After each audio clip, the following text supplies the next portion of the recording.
Dezenas de trabalhadores de 3 empresas de Pindamonhangaba procuraram atendimento médico ontem com sintomas de intoxicação alimentar.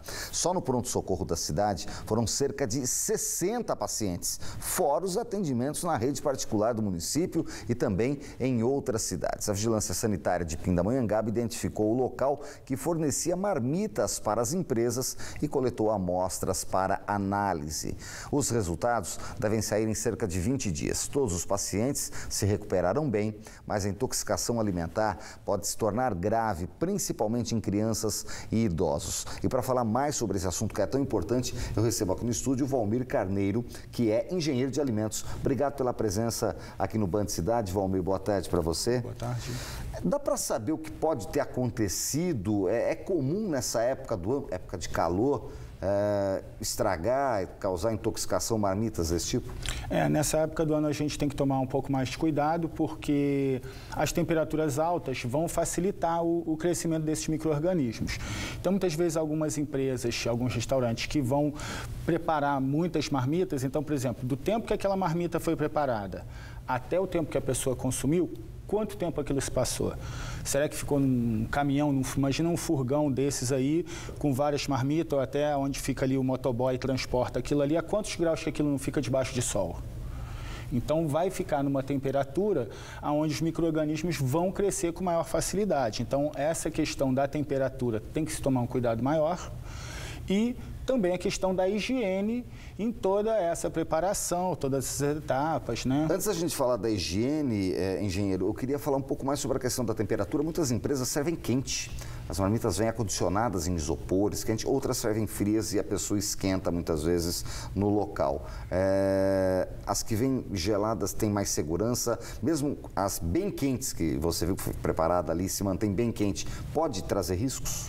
Sim, ou ela teria que estar uma temperatura abaixo de 5 ou acima de 60, né? Seria assim o recomendado em restaurantes, etc. Muitas vezes não vai se conseguir manter isso, óbvio, dentro de um recipiente, mas a marmita mais quente, você vê que foi recém-preparada, teoricamente a gente teria uma segurança maior.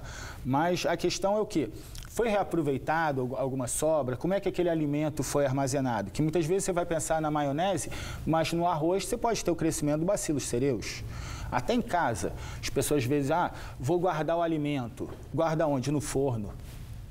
Não está adiantando, você tem que guardar o alimento refrigerado. Aquele costume, às vezes, até o pessoal, por exemplo, de Campos do Jordão, sou de Petrópolis, cidades frias, de deixar a comida em cima do fogão, da hora do almoço até a hora da janta. Se deixar, nessa época do ano, um feijão em cima do fogão, na hora do almoço, na hora da janta ele vai estar azedo. A questão da higiene é outra questão muito importante. Que detalhes que as pessoas que recebem as marmitas, que comem, devem observar? Olha, você já recebendo a marmita em casa, não tem muito como você observar, porque o micro-organismo, né, como o próprio nome diz, é micro e a gente não consegue enxergar, salvo se tiver já estragado o alimento. Se o alimento já estiver exalando cheiro, você conseguir perceber alguma coisa, já está numa situação, né, que você mesmo vai rejeitar aquele alimento e não vai consumir.